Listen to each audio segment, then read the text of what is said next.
భవిష్యత్తు యుద్ధాలలో డ్రోన్లు, కౌంటర్ డ్రోన్ల టెక్నాలజీ కీలక పాత్ర పోషిస్తుందని అన్నారు రక్షణ మంత్రి రాజ్నాథ్ సింగ్.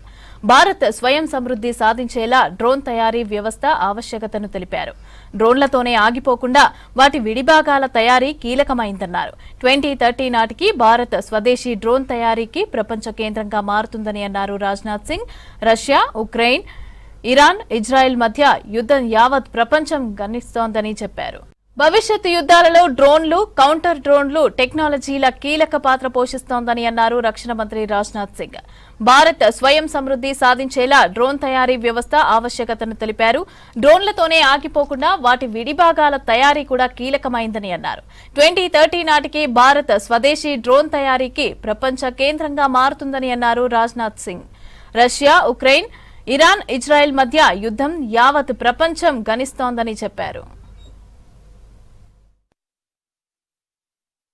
किसी भी देश के डिफेंस इंडस्ट्रियल इकोसिस्टम को बनाने में जहां पर बड़ी इंडस्ट्री, एमएसएमई, स्टार्टअप और इनोवेटर्स का हाथ होता है, वहीं सरकार की तरफ से देश की रक्षा जरूरतों के अनुसार क्लियर पॉलिसी पुश का भी हाथ होता है। आज जब पूरी दुनिया रूस और यूक्रेन के साथ साथ ईरान, इजराइल के बीच जारी संघर्ष को देख रही है, तो हम साफ देख सकते हैं कि फ्यूचर वारफेयर में ड्रोन्स और काउंटर ड्रोन टेक्नोलॉजी की बहुत बड़ी भूमिका है। आज भारत में एक ऐसे ड्रोन मैन्युफैक्चरिंग इकोसिस्टम के निर्माण की जरूरत है जिसमें हम पूरी तरह से आत्मनिर्भर हों। इसकी आवश्यकता महसूस की जा रही है और यह आत्मनिर्भरता सिर्फ प्रोडक्ट के स्तर पर नहीं होनी चाहिए, बल्कि कंपोनेंट के स्तर पर भी जरूरी है। यानी ड्रोन के मॉल्ड से लेकर सॉफ्टवेयर, इंजन और बैटरी सभी भारत में ही बने।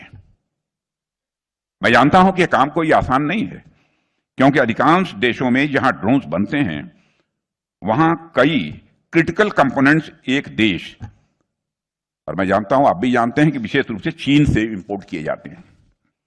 भारत की डिफेंस प्रिपेयर्डनेस और स्ट्रेटेजिक ऑटोनॉमी के लिए जरूरी है कि भारत ड्रोन मैन्युफैक्चरिंग में पूरी तरह से आत्मनिर्भर बने। कभी कभी लोग कहते हैं कि अब इतनी जल्दी कैसे बनेगा। मुझे तो साफ दिखाई दे रहा है कि आगामी कुछ वर्षों में इस मामले में भारत आत्मनिर्भर बनकर रहेगा। दुनिया की कोई ताकत हमको रोक नहीं सकती। हम सबको मिलकर मिशन मोड में काम करना होगा ताकि 2030 तक भारत इंडिजिनस ड्रोन मैन्युफैक्चरिंग का ग्लोबल हब बन जाए।